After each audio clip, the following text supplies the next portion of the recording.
Bom dia, alunos do segundo ano. Hoje, quinta-feira, nossa aula de literatura. E, gente, para gente recapitular aquele conteúdo de romantismo em Portugal, nós temos aí o que?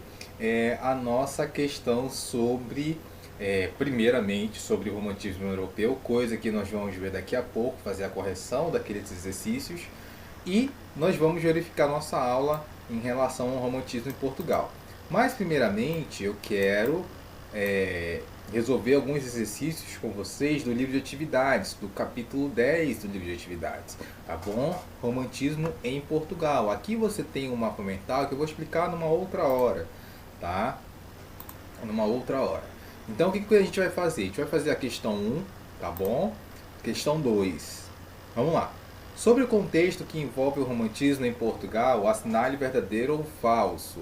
O romantismo português sucede à estética neoclássica? Verdadeiro, vem depois ali do arcadismo, né? Do arcadismo eu digo assim, aqui no Brasil, mas lá é da estética neoclassicista, né? Lá em Portugal. Portugal era aliado da França durante as guerras napoleônicas? Não, né? Portugal era aliado da Inglaterra. Justamente por isso que aconteceu toda aquela questão de conflito. O bloqueio continental decretou o fechamento dos portos de todos os países da Europa para a Inglaterra. Tentativa francesa de enfraquecer a economia inglesa? Verdadeiro, né? Por não aderir ao bloqueio, Portugal, sem chances militares de enfrentar o exército napoleônico, transferiu sua corte provisoriamente para o Brasil, sua colônia mais próspera e distante das zonas de conflito armado. Verdadeiro, né? Todo esse imbróglio deu aí na chegada da família real ao Brasil. As tropas napoleônicas foram vencidas ao chegar a Portugal, porque o exército francês já se encontrava enfraquecido pelas derrotas sofridas em terras espanholas. Totalmente falso, né? Não tem cabimento isso. A Revolução do Porto, de caráter absolutista, tinha como intenção restituir o poder a Dom João VI. Totalmente falso isso, né, gente? Eles queriam justamente destituir a monarquia. Eles queriam o poder mais liberal, né? Então, totalmente falso isso daí. Bom, 2. A chamada Revolução Liberal do Porto, de 1820, entre seus desdobramentos, contribuiu para a declaração da independência do Brasil, uma vez que, letra A, entre as reivindicações do movimento estava a volta de Dom João VI a Portugal e a recondução do Brasil à condição de colônia. Então, como nós vimos aí naquela aula relacionada ao romantismo de Portugal e que nós vamos ver hoje aí também esse quesito, tá bom, gente? Então é isso, acompanhe a nossa correção e depois a nossa aula sobre o romantismo em Portugal. Lembrando que isso é importante também para a sua avaliação, tá bom? Então é isso, vamos lá. Estudo, tá bom? Nós temos a hora do estudo. Então o que nós vamos fazer? Para complementar todo esse conteúdo que nós vimos de romantismo na Europa, nós temos esses exercícios que começam na página 24 e terminam na página 28. Então nós vamos fazer da mesma forma que nós fizemos em língua portuguesa, tá bom? Então é o seguinte, vou resolver essa questão número 1 com vocês. Olha só como é fácil. Leia o poema de Francisco Otaviano, Ilusões da Vida. Quem passou pela vida em branca nuvem e em plácido repouso adormeceu? Quem não sentiu o frio da desgraça? Quem passou pela vida e não sofreu?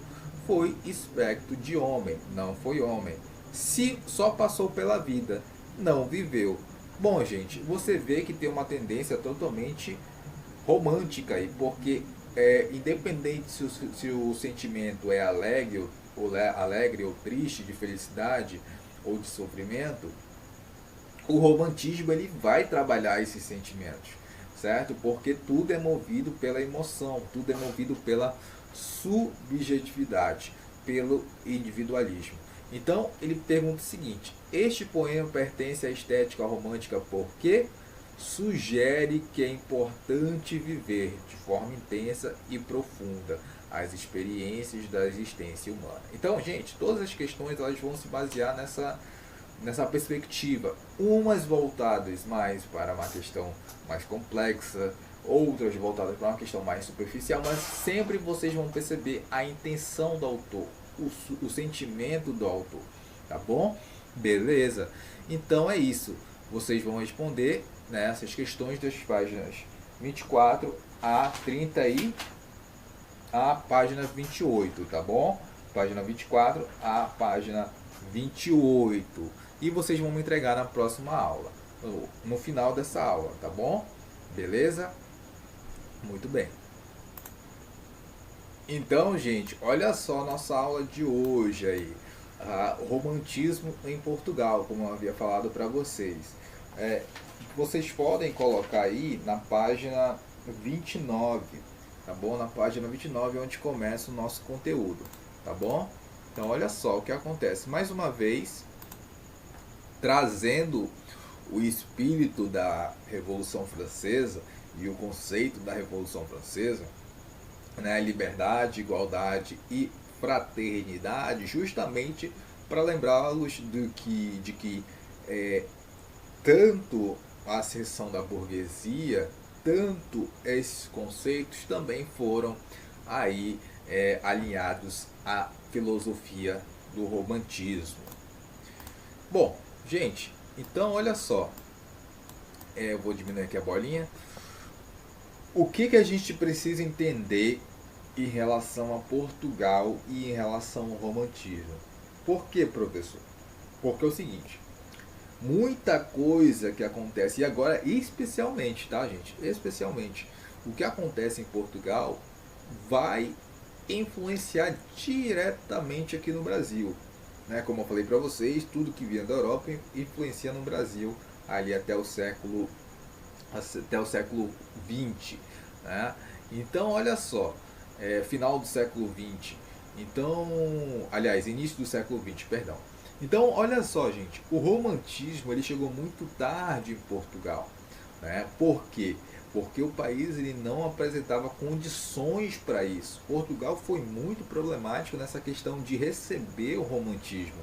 Né? Outros países como a Inglaterra, a Alemanha já estavam com o romantismo há tempos, mas Portugal não, porque vocês sabem que Portugal tinha uma monarquia que era muito ligada à Inglaterra.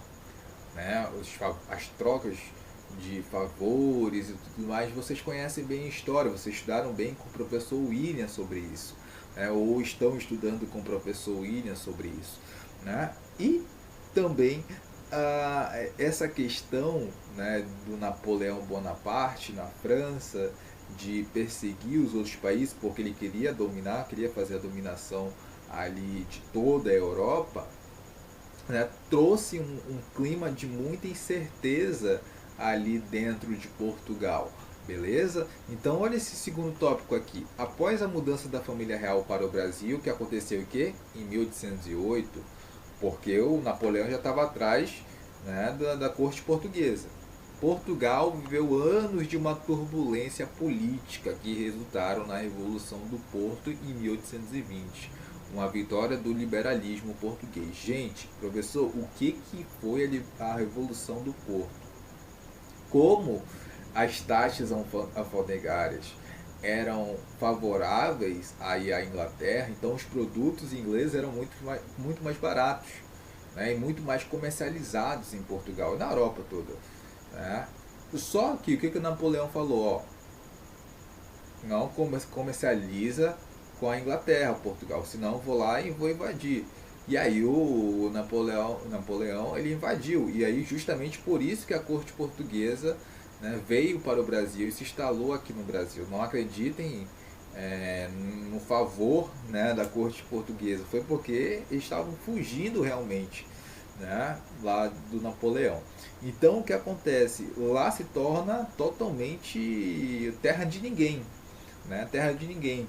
Então, com essa questão toda, né, dos comerciantes estarem sofrendo porque não conseguiam mais vender, estavam quebrando realmente, o país estava quebrando.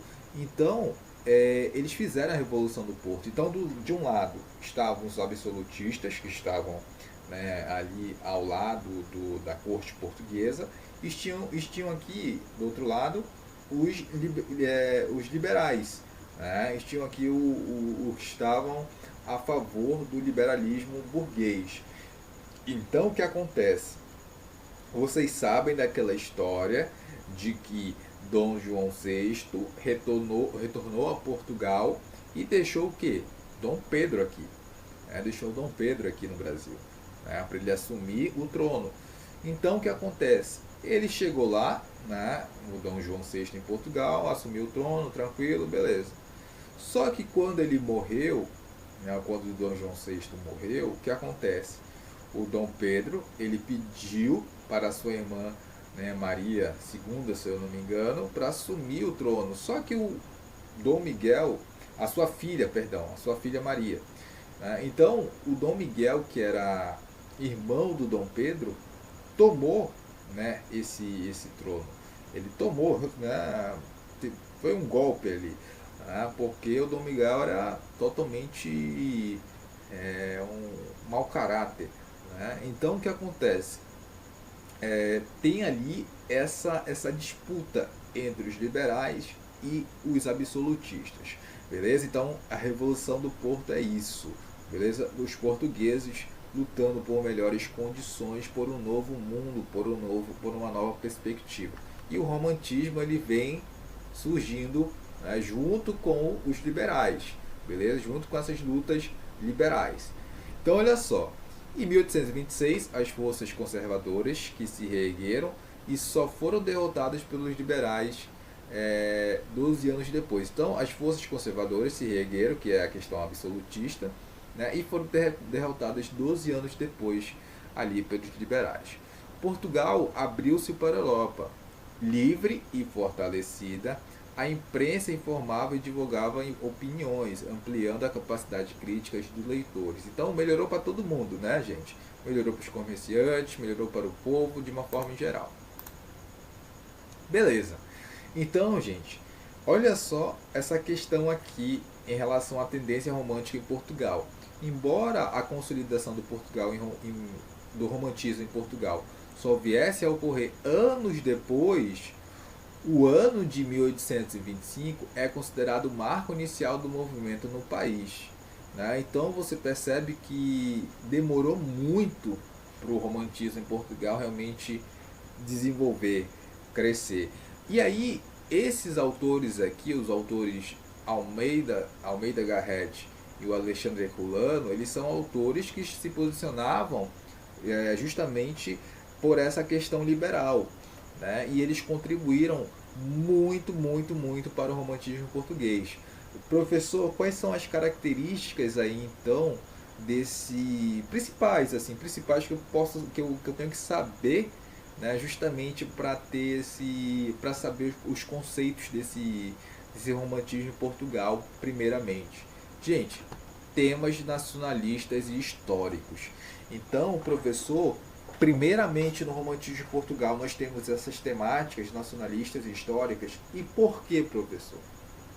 Porque é o seguinte, porque Portugal, como vocês viram, Portugal estava passando por uma crise muito grande. E vocês sabem que depois das grandes navegações, Portugal deixou de ser um país rico, deixou de ser um país ali que tinha uma excelência comercial. Então, eles queriam voltar mais ou menos nessa perspectiva, de quando Portugal era forte, de quando Portugal vencia todas as batalhas, quando Portugal tinha um poder econômico. E outra, quando Portugal... Vocês lembram lá que ano passado vocês estudaram o trovadorismo? E Portugal era o grande centro, das cantigas, era o grande centro da produção cultural, então Portugal estava lá no auge. Então eles queriam voltar naquele tempo também onde Portugal era, se fosse hoje, criador de conteúdo, criador ali de toda a perspectiva intelectual daquela região, na Idade Média ali. Então, gente, todo esse plano de voltar para esse tempo era justamente o que? De exaltar Portugal, de falar, ó, Portugal foi forte e continua sendo forte, porque nossa herança é forte, nossa herança não nos deixa mentir, não nos deixa para trás, tá bom? Então é o seguinte, nas décadas de 1840 e 1850, observa-se o pleno domínio do romantismo na literatura. Aí sim, a partir de 1840, né, já se estabelece. Temas como melancolia e morte eram frequentes. Vocês viram lá no romantismo na Europa, como vai copiar aqui também, né? Eram frequentes principalmente na poesia. Na prosa destaca-se a produção de Camilo Castelo Branco com narrativas urbanas. Então nós vamos ver a divisão, tá, gente? As divisões, na verdade, do romantismo em Portugal, beleza?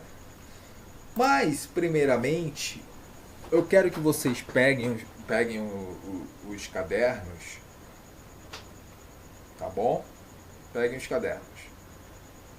E aí eu quero que você copie esse quadro, porque ele é importantíssimo, né? Você vai abrir ali na matéria de literatura e vai copiar isso daqui. Olha só, gente, os aspectos considerados do arcadismo e do romantismo. Então, nós temos aqui o primeiro tópico, que é a classe social dominante. No arcadismo, nós tínhamos aí a nobreza, e no romantismo, a ascensão de quem? Da burguesia. Por isso que nós temos esse contraste.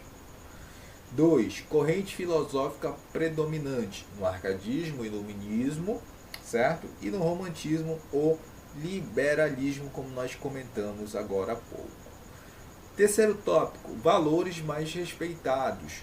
Olha só, no arcadismo nós temos o universalismo, ou seja, aquilo que é geral é válido para todos os homens. Vocês lembram que o arcadismo no passado valorizava a Grécia e Roma? Todos aqueles conceitos de Grécia e Roma, o belo, né, toda a questão universal, vocês lembram disso? Né, a questão do homem viver no campo, na natureza. Então o arcadismo segue isso. Enquanto que o romantismo não. Vai seguir o quê? A questão mais individual. Por que mesmo? Porque o autor expressa os seus sentimentos, tá bom? Então, ou seja, o que resulta da experiência de cada um. Então vocês vão lembrar sempre, o professor romantismo, né, o autor, o eu lírico sempre está ali expressando os seus sentimentos, o que ele sente, beleza? Quarto tópico, o que serve de guia para a expressão artística? Pô, no arcadismo você tem a razão, né, o homem pensando, o cérebro, submissão às normas, porque tudo era bem rígido, né? Como eles seguiam as regras, seguiam aí os conceitos de Grécia e Roma, então tinha que ser muito rígido. Romantismo não. Romantismo é emoção, coração, libertação das normas. Lembra? Liberdade. Liberdade é o lema do romantismo, porque está pregado lá na Revolução Francesa. E a quinta é a questão de referencial de ordem religiosa. O arcadismo, como vocês sabem, está ligado à Grécia. Então é uma antiguidade que pagã. Vocês observam que Grécia, né, falava-se muito dos deuses. Então é uma questão pagã, né, e não de um Deus só. E o romantismo é a questão medieval cristã, né? O cristianismo. Vocês sabem que o romantismo, como eu falei para vocês, de Portugal principalmente, ele vai se voltar para a questão da Idade Média. Lembra lá das cantigas que eu falei? Porque ali era a produção intelectual totalmente voltada para Portugal. Portugal estava no auge, né? E vocês lembram qual é a questão que eu falei ano passado para vocês? Qual era a questão, se era teocêntrica ou antropocêntrica na Idade Média? O que valia? Qual era a voz mais forte? O antropocentrismo ou o teocentrismo? O teocentrismo. É Deus à frente de tudo. Então, por isso que a gente está falando aqui de cristianismo, né, na Idade Média, porque era esse o conceito que se seguia na época. Bom, atividades, gente. Páginas 24 a 32, tá bom? Páginas 24 a 32. Por quê? Porque você tem aí né? Nessa página 24, que seria justamente essa que eu falei para vocês mais cedo, né? Que eu acabei resolvendo o exercício. Então já coloquei de uma maneira conjunta. Primeiro exercício, aí a hora de estudo que você vai me entregar hoje, mais o exercício que começa na página 30 sobre romantismo em Portugal, você não precisa me entregar hoje. O que você vai fazer? Você vai me entregar na próxima aula, tá bom? Nós vamos corrigir e você me entrega na próxima aula, sem problema, tá bom? Para não ficar muita coisa para vocês, beleza? Mas quem quiser me entregar hoje, tudo hoje, ok, porque não são exercícios longos, são exercícios que levam aí meia hora, uma hora para serem resolvidos, tá bom? Até porque eu trabalhei apenas a primeira parte do romantismo em Portugal. Na próxima aula nós trabalharemos as fases e os autores do romantismo em Portugal. Bom, gente, eu espero que vocês tenham entendido. Eu espero que vocês tenha ficado claro qual era a perspectiva, qual era o contexto de Portugal naquela época para o romantismo surgir. Tá bom? Vocês viram que foi bem complicado esse surgimento do romantismo. Então é isso, gente. Eu vou ficar por aqui. Se tiver alguma dúvida sobre qual atividade fazer, pode me perguntar, tá bom? E é isso. Gente, grande abraço e até a próxima aula.